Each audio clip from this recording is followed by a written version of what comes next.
Cup Show. Hi, I'm Paul, the guy behind Driving Maul, your best player story predictions and opinion. And yes, this weekend it was semi-finals time. So the last 8, because obviously we had semi-finals in the Premiership and also the Championship. And on Friday night, we kicked off with Bay of Plenty hosting Manawatu. By the way, this is 8 p.m. every night, so do join us next Monday, 8 p.m. It'll be the final Mitre 10 Cup show of the season, because obviously we have the finals this coming weekend. I will be at Bay of Plenty versus Hawke's Bay, so do join me for that one. And sorry, spoilers if you were wondering what the results were, but you should know that already, let's be honest. But on Friday night, we had Bay of Plenty versus Manawatu. Bay of Plenty won this one 64-3. It was a record finals score and record finals margin as well. I must admit, as soon as we heard that Lamapi wasn't going to be playing for Manawatu, I did fear for them, but I didn't. I don't think even he was the difference of a 61-point difference. To be fair, Manawatu got off to a good start and scored first. After 4 minutes, they knocked over a ruck penalty. But Bay of Plenty had a good restart, causing a knock-on in the 22 and played much better. And from that scrum, Nara injected himself into the line. He was playing 15 this weekend rather than 14 on the wing, so he was playing at fullback. Injected himself into the line. Nobody matched up against him, and he just walked through unopposed to score. And as I talked with Clayton, the head coach of Bay of Plenty, afterwards he was saying, look, yeah, they think that maybe that spooked Manawatu, and basically they were kind of looking for that from then on. Maybe they were looking for it, but he injected himself into the line again, but this time passed to Rivovo, the ex-New Zealand Sevens player, who went in for a score. So suddenly we're 12 minutes in and it's 10-3 from what was started out as after 4 minutes, 12 minutes in, 10-3. Massive turnaround from Manawatu having that small lead. But Bay of Plenty just really struggled with, Tours really struggled with Bay of Plenty's physicality in their forwards and also the movement in their backs. Signora was finding holes and things, but I mean they got themselves a line out more next, so it wasn't all the backs action. The forwards also got involved, and then they had a push over try. Well, basically the scrum pushed all the way up, and then boats had to pick it up and put it down. It's not quite a push over, but nearly. And then they went off, and then they decided to burst through the middle with offloading, and Judd went and scored in the post. So 5 tries in that first half, and they were all with different scorers and slightly different styles as well. Perhaps the first 2 of a similar style, with Nara injecting himself into the line. But after that, we saw multiple ways that the Bay of Plenty were putting points on the board. Rivovo also went close, but he knocked on as well. Hi, Simon. Great to see you in the live chat. Yeah, we saw each other and had a chat in Rotorua for this game, and I'll be back there again this Friday. So hope to catch up with you then again, Simon. 31-3. Let's be honest, this game was all over at half time, and you kind of think, referee, can we just blow the whistle and end the game, because it's just cruel on the Manawatu players. But hey, we kept going. Nathan Ross, the captain, who has done a fantastic job at prop and captaining and leading this pack around, had got himself a try. Nara scored from a Rivovo offload this time, and you've got to say that Turbos had learnt from the mistakes in the first half and did have him marked, but that just meant then the winger had come in, and that gave Rivovo space. And I'm sure he got closed down, but then he got the offload off. So either way, they still got Nara into the game. On 56 minutes, basically, we had mass changes by Bay of Plenty as they started thinking about the final, the following, or this coming weekend, resting players and getting everyone replaced. So, a few more tries after that to finish things off. But let's be honest, the game was done and dusted by half-time, if we're going to be fully honest. So, fantastic win by Bay of Plenty. And looking at the TAB odds, they are now the favourites. They're more favourite to win their game against Hawke's Bay than Tasman are against Wellington, which is a big surprise because Tasman haven't lost a game all season, whereas Bay of Plenty have actually lost a couple of games. So, really impressive performance by Bay of Plenty. Clearly, the bookies and the punters all expecting a good thing from them next weekend. So the first game on Saturday, we had 3 games back-to-back on Saturday. Kicked off first with Tasman versus Auckland. A very physical game. Tasman lost a couple of players during this one. Ethan Backadder with the dislocated shoulder. Another player to concussion as well. So they'll be missing a few players next weekend. But Auckland dominated the first half, just could not score points at the end of the day. And that's really what this came down to. Second half, Tasman got their mojo going a bit more and racked up some points. Michael Hunt had an absolutely shocking day with the boot. Missed a conversion and 2 penalties in the second half to add to the penalty in the first half. So 3 penalties, that's 9 points plus conversion, that's 11 points he left out on the field. Now, Harry Plummer did also miss a penalty as well, but just the one. So this could easily have been 29-12, which is a much more convincing scoreline, let's be honest.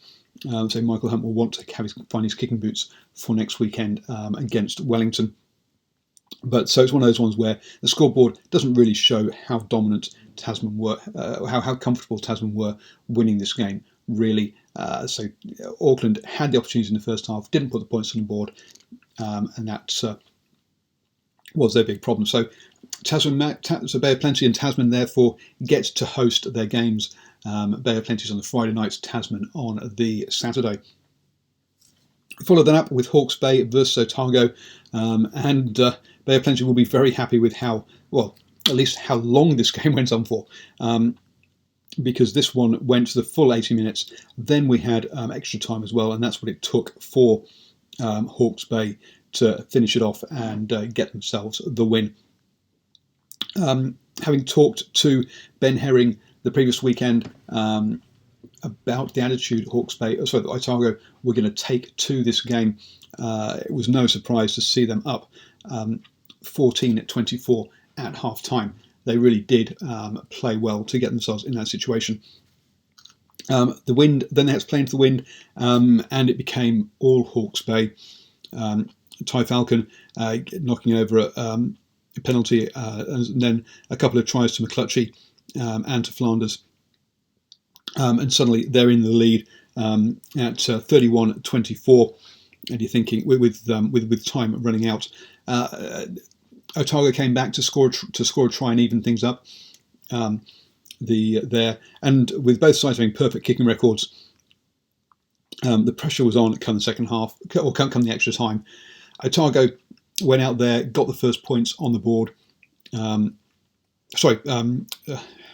Hawke's Bay went out and got the first points on the board via a penalty. I mean, any points at that stage, any kind of lead when you're in extra time is obviously good.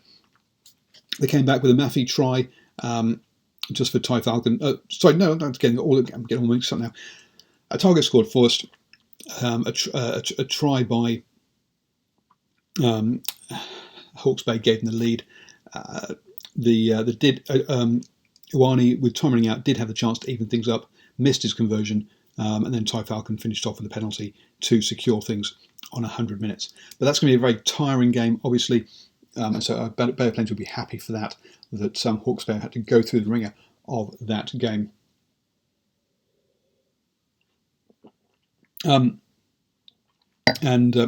was an absolute cracker.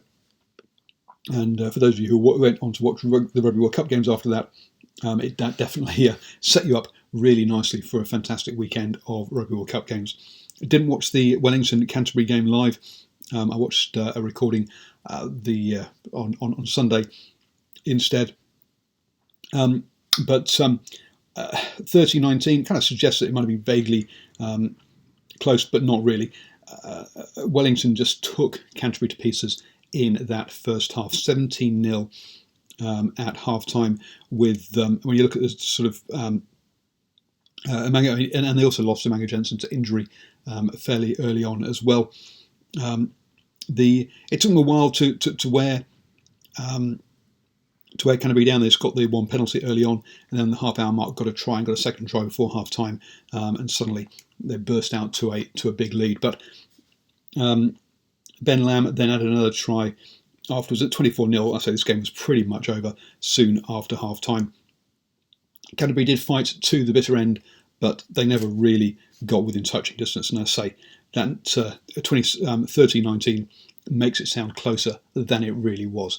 Wellington had this one comfortably, wrapped up in there, even getting themselves a drop goal to finish things off. Obviously, been watching the Rugby World Cup, where we've had a few drop goals in that as well. Canterbury really not been the side of the power of old this season. Let's be honest. Finished third in the table, had 4 losses on their way to that. When they had wins, they had big wins. I mean, like 80 points over Southland, which blew out their points difference to 147, whereas Wellington only had a points difference of 52. But take away that 80 points for that one game, and suddenly Canterbury are in the mix with only a 67 points. But yeah, they really were not the force they have been, missing a lot of All Blacks who are away with the Rugby World Cup, obviously, and just not had the depth to fill that in at this level. Wellington still have that problem with their pack, which is what you're going to say. Where you're going to say that their chance against Tasman, which would have extremely good defence, are they going to get that front foot ball for their backs? I don't know. I can't see it. In the regular season, to remind ourselves of the result, they met, was it week 2 from memory? Week 1. They met week 1, where Tasman won 45-8. So, yeah, Wellington really going to have to get that their attack functioning, because Tasman's defence has been extremely good this season, restricting teams to naught and to low points on a number of occasions.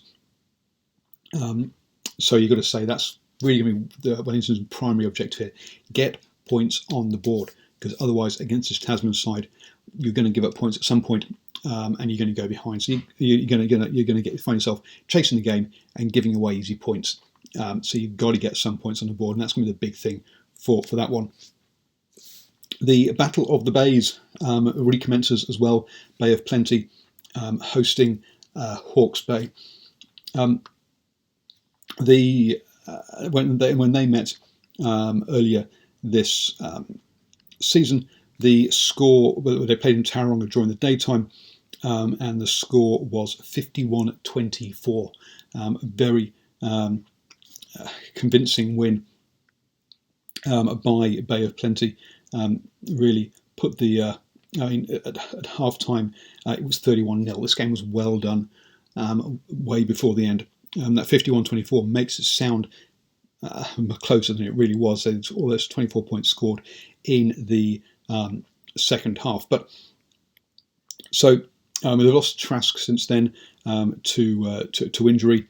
Bay of Plenty, so it's going to be interesting how this one pans out. Hawke's Bay obviously going to have to contain Bay of Plenty in that first half and try and grind them down. Let's be honest, Hawke's Bay's strength is around that line-out maul, particularly. They have got some young, exciting backs as well, but they've scored a lot of points, that line-out maul and that scrum.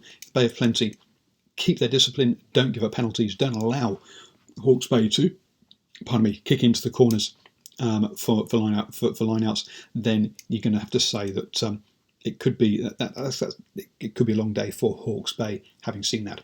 This game, though, will be in Rotorua at night time. Now, obviously, Bay of Plenty beat Manawatu 64-3. From memory, their other games there, they beat Waikato 40-14. And was it the Wellington game there, 15-16? But again, that's it was. But that's against Premiership opposition. So it's going to be a cold night. It always is. It kind of is in that Rotorua Stadium, and we'll see how that pans out. As I say, Bay of Plenty, the heavy favourites for that one. I'll be there. Obviously, I'll be on the old Twitter giving you little video updates as well. Try and get some post-match interviews, even though Magpies head coaches have or management decide they don't want to give interviews for some reason. No idea why. Do enjoy the rugby this weekend. Obviously, we've also got the semi-finals of the Rugby World Cup this weekend, where John O'Connor and I will do post-match reactions like we did for all the quarterfinals this last weekend. So keep an eye out for all of that, and enjoy the rugby that you've been that's coming up. A quick one tonight because it's a solo show, but hopefully we'll have Steve Harris back to do for a review of the two finals next Monday at 8 p.m. So do join us then.